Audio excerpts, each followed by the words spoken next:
Hello students, welcome to Virat's Biology.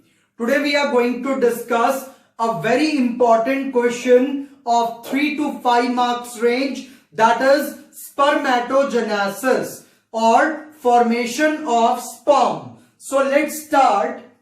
We are starting from the definition part. If we see, spermatogenesis is development of sperm inside the seminiferous tubule of testis.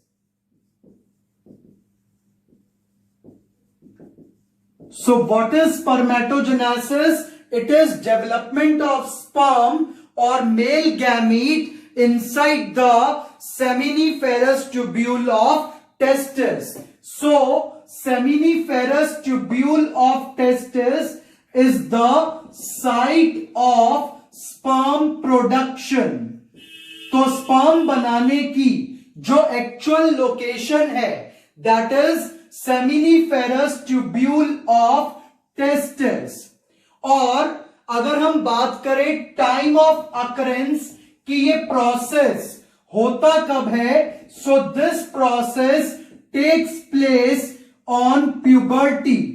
जब कोई male 12 to 13 years की age में आता है तो ये process start होती है. Now let's discuss this process. अगर मैं बात करूं सेमिनिफेरस ट्यूब्यूल ऑफ टेस्टिस की, तो ये मेरे पास एक सेमिनिफेरस ट्यूब्यूल है टेस्टिस के अंदर जो रहती है, and its cells are lined by a layer called germinal epithelium. और इसके सेल्स जो है वो जर्मिनल इपीथीलियम से कवर्ड रहते हैं. whose ploidy is diploid. तो डिप्लॉइड सेल्स की एक लेयर है जर्मिनल इपीथीलियम. इसके जो सेल्स हैं वो बनाते हैं स्पर्मेटोगोनियम और स्पर्म मदर सेल. सो इससे क्या बनता है? स्पर्मेटोगोनियम और sperm mother cell. And this sperm mother cell keeps on dividing by mitosis. तो ये माइटोसिस से लगातार मल्टीप्लाई करते रहेंगे और नए स्पर्मेटोगोनियम बनते रहेंगे. तो क्या होगा? सेमिनिफेरस ट्यूब्यूल ऑफ टेस्टिस के अंदर जर्मिनल इपीथीलियम की हेल्प से बनते हैं स्पर्मेटोगोनियम या स्पर्म मदर सेल, और वो सेल लगातार मल्टीप्लाई करते रहेंगे with the help of cell division called mitosis. तो स्पर्मेटोगोनियम ने क्या किया? माइटोसिस, और अपने नंबर को बढ़ाते चले गए. और जब इनका नंबर बढ़ेगा तो इसको कहेंगे मल्टीप्लिकेशन फेज. तो increase of number of spermatogonium और sperm mother cell is known as multiplication phase.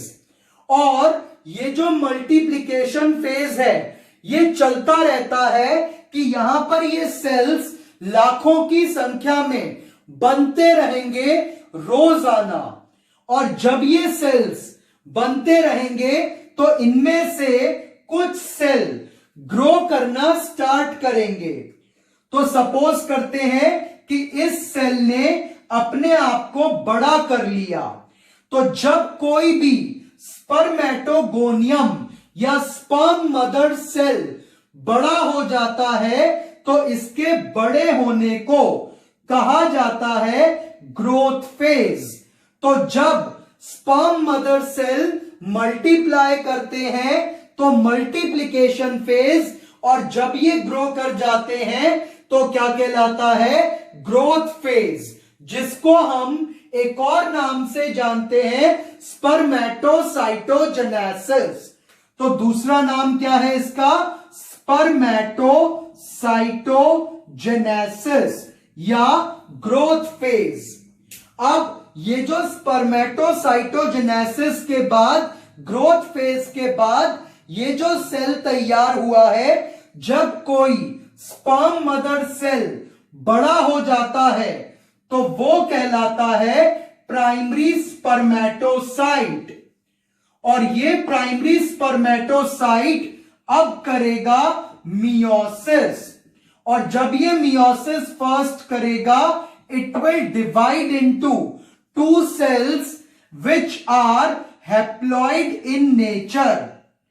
तो सबसे पहले क्या होगा? स्पर्म मदर सेल मल्टीप्लाई करेंगे तो मल्टीप्लिकेशन फेज, फिर स्पर्म मदर सेल बड़ा हो जाएगा तो ग्रोथ फेज या स्पर्मेटोसाइटोजेनेसिस। और ये जो सेल बड़ा हुआ है इसकी प्लॉइडी क्या है? डिप्लॉइड। और अब ये क्या करेगा? मियोसिस फर्स्ट, और टू सेल्स में डिवाइड हो जाएगा, and these two cells are known as secondary spermatocyte.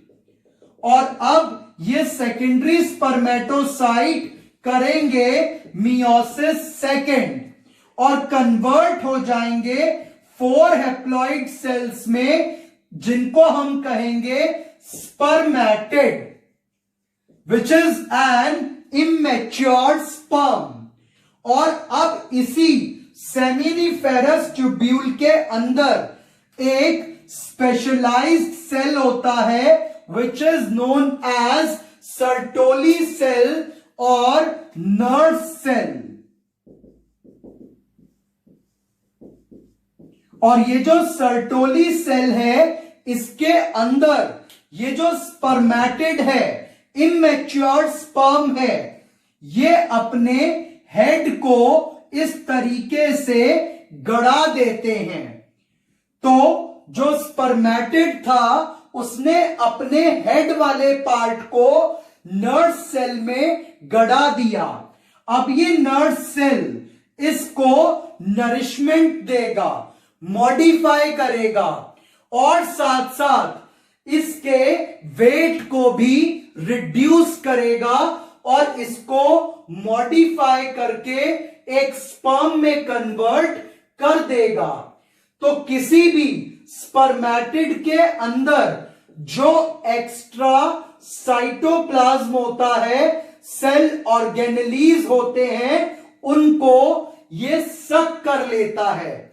तो सर्टोली सेल क्या करता है? इन स्पर्मेटिड्स में अभी कोई टेल नहीं है, इन स्पर्मेटिड्स के पास बहुत सारा एक्स्ट्रा साइटोप्लाज्म है, जिसको सर्टोली सेल सक कर लेगा और इस स्पर्म को मॉडिफाई कर देगा, इसमें टेल जनरेट कर देगा। और जब ये सारा प्रोसेस हो जाएगा तो अब एक एक्चुअल स्पर्म बन चुका है, जिसको हम स्पर्मेटोजोआ या स्पर्म सेल कह सकते हैं।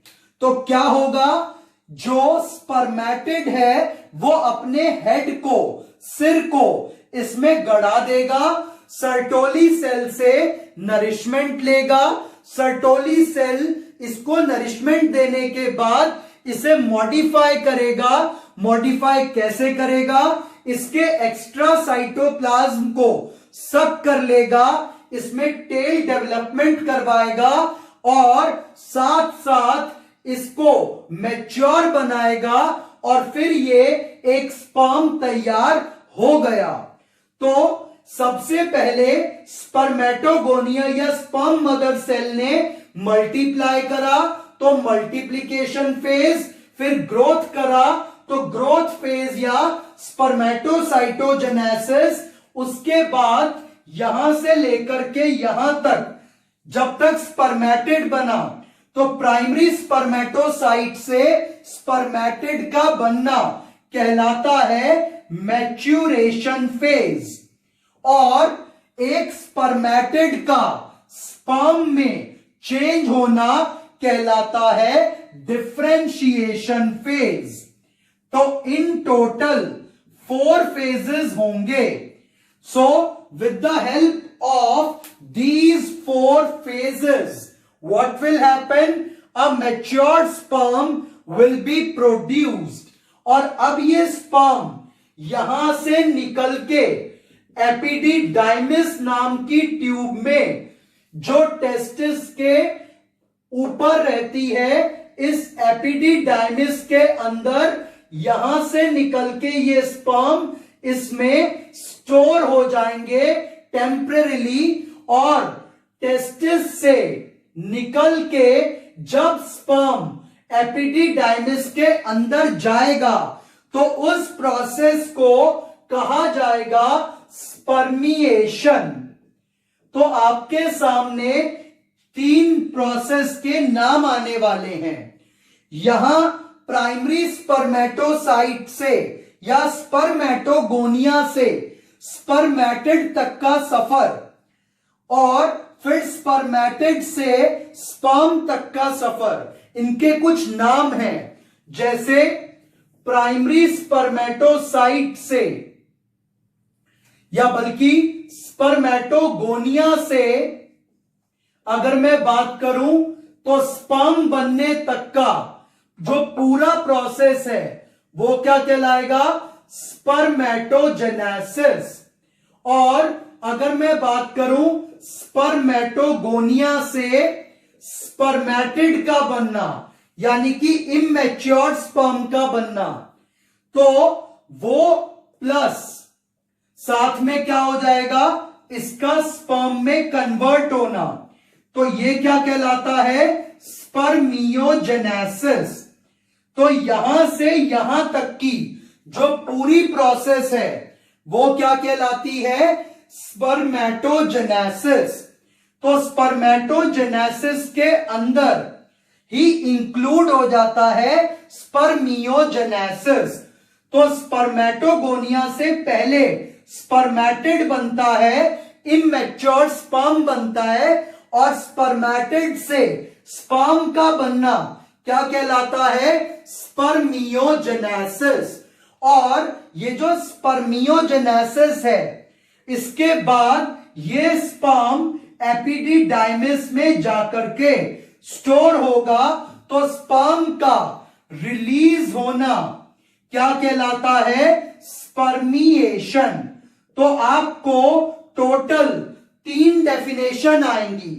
पहली स्पर्मेटोजेनेसिस, तो formation of mature sperm from spermatogonia is called spermatogenesis.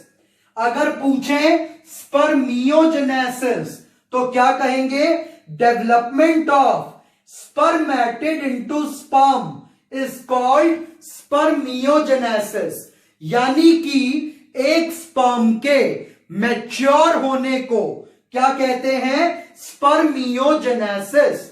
और फिर स्पर्म का टेस्टिस से रिलीज होना क्या कहलाता है? स्पर्मिएशन। और हम स्पर्मियोजेनेसिस को एक और नाम से जानते हैं, वो नाम है स्पर्मेटिलियोसिस। तो अगर आपको नीट एग्जाम में यह पूछा जाए व्हाट इज स्पर्मेटिलियोसिस, तो आप कहेंगे स्पर्मियोजेनेसिस को ही स्पर्मेटिलियोसिस कहा जाता है। तो स्पर्मियोजेनेसिस का दूसरा नाम क्या है? स्पर्मेटिलियोसिस। तो ये टर्म्स आपको याद रख करके चलनी होंगी। अगर हम अब इससे आगे की बात करें तो हम अब इसका एक सर्कुलर डायग्राम भी कर लेते हैं जो एनसीईआरटी में दिया है, जिससे आपको ये सभी फेजेस इजीली समझ में आ जाएंगे। तो देखिए, सबसे पहले हम क्या लेने वाले हैं? स्पर्म मदर सेल और स्पर्मेटोगोनिया। फिर वो स्पर्मेटोगोनिया क्या करेगा? माइटोसिस. So let's see. ये आ गया हमारे पास एक डिप्लॉइड स्पर्मेटोगोनिया और sperm mother cell. Now this cell will do mitosis and increase its number. तो अब ये अपने नंबर को बढ़ा रहे हैं by doing mitosis.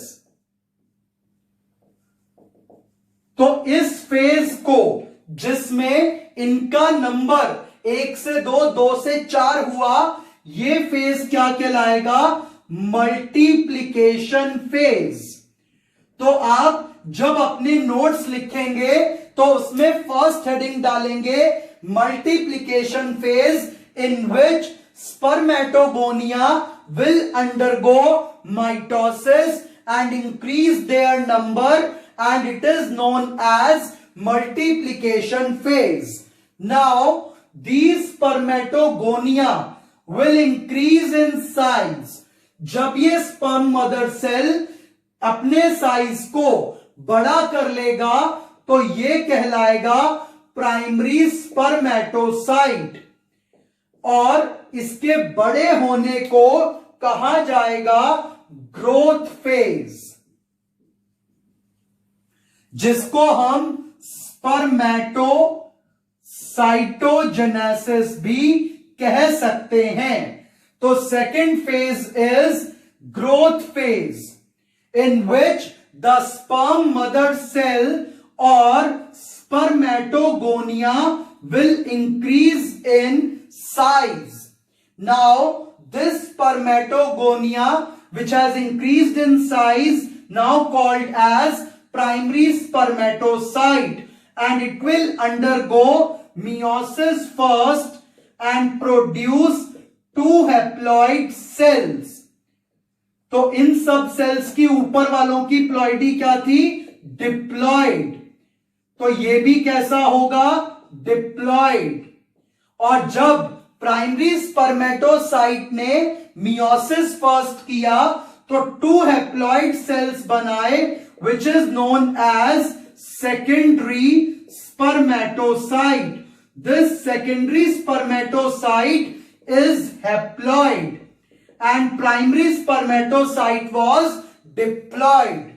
Now this secondary spermatocyte will undergo second meiosis which is known as meiosis second. And now these 4 cells are known as spermatid or immature sperm. तो एक प्राइमरी स्पर्मेटोसाइट का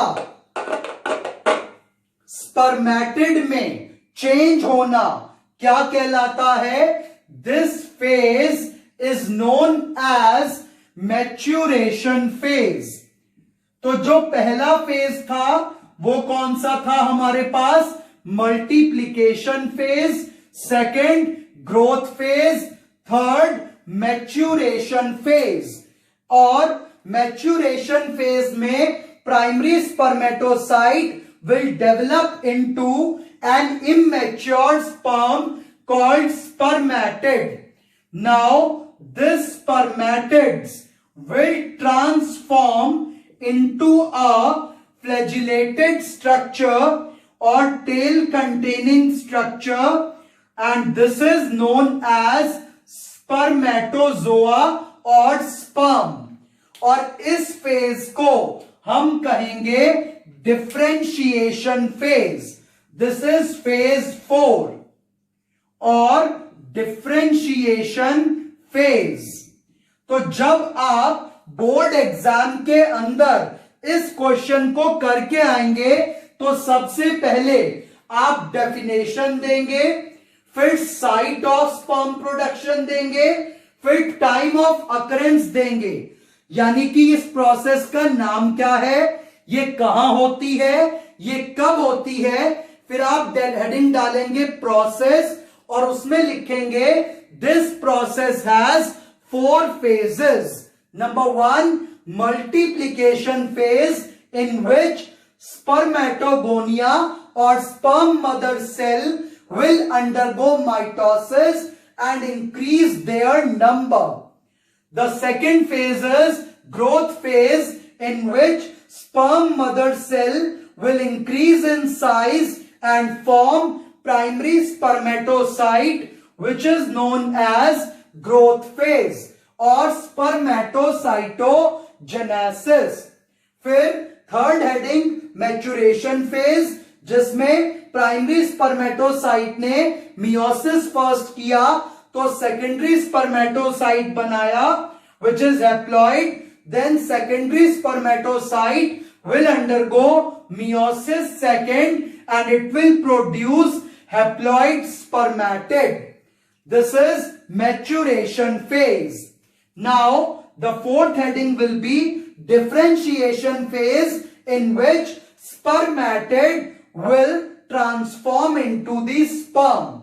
और इन 4 headings के बाद आपकी ये process हो जाती है पूरी, और साथ में आप ये सर्कल वाला डायग्राम देकर आएंगे, ये फ्लो चार्ट देकर आना है and it is very important.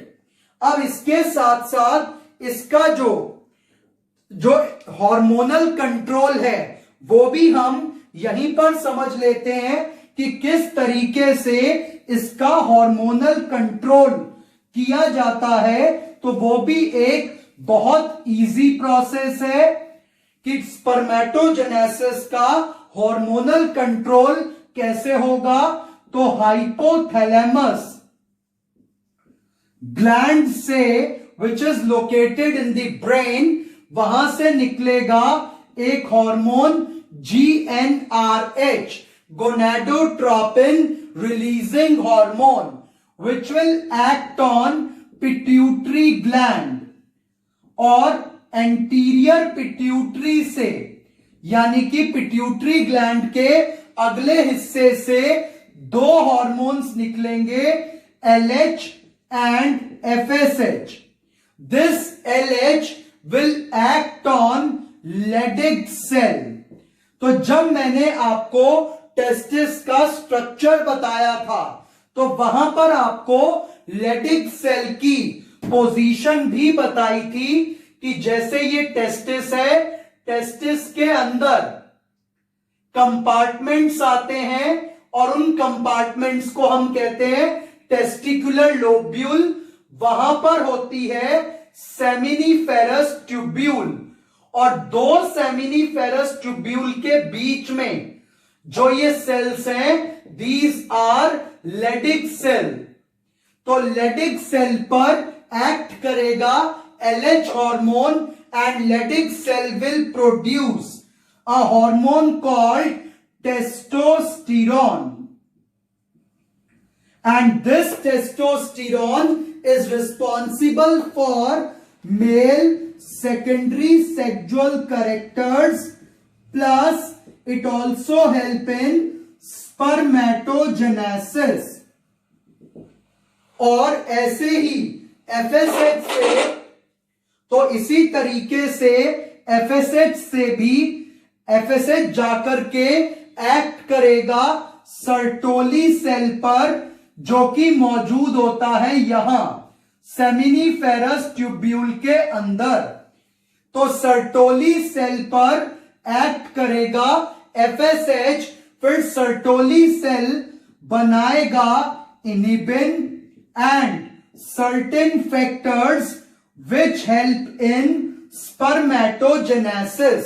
और ये इनिबिन एक नेगेटिव हार्मोन है जो जाकर के पिट्यूटरी ग्लैंड पर एक्ट करेगा और FSH के रिलीज को रोक देगा, जिससे स्पर्म के प्रोडक्शन पर असर पड़ेगा.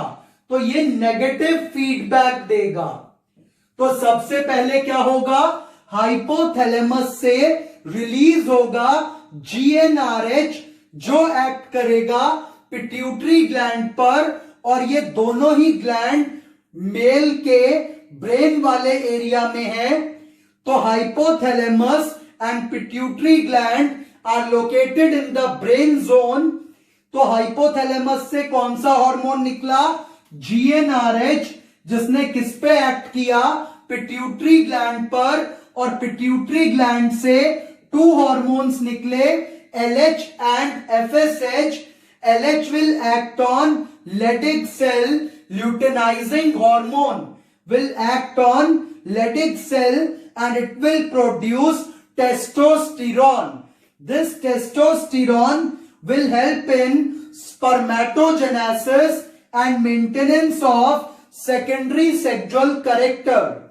Or FSH will act on Sertoli cell, which will produce some factors like production of ABP, which help in spermatogenesis, and it will also produce a negative hormone, inhibin. This inhibin will give negative feedback to pituitary gland and affects the release of FSH. So this was the hormonal control of male reproductive system. Thank you.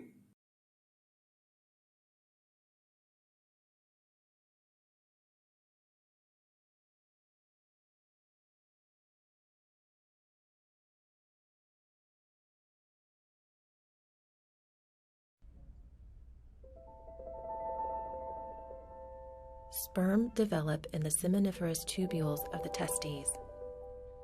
Primordial sperm cells, called spermatogonia, lie dormant in the outer compartment of the tubules from the late fetal period until puberty. At puberty, the spermatogonia undergo mitotic divisions, giving rise to genetically identical cells. The cells grow gradually into primary spermatocytes, preparing to divide into cells half their size. Each of these primary spermatocytes undergoes a first meiotic division, forming 2 smaller haploid cells known as secondary spermatocytes. These secondary spermatocytes divide once more, giving rise to 4 haploid cells called spermatids, containing exactly half of the father's genetic material. Through a process known as spermiogenesis, the spermatids change shape, transforming into mature sperm cells. The spermatid's nucleus condenses, the acrosome appears, and the tail begins to grow. Much of the cytoplasm is shed. As spermiogenesis completes, the sperm cells break free from the Sertoli cell lining of the tubules into the lumina. The sperm cells are then stored in the epididymis, where they functionally mature.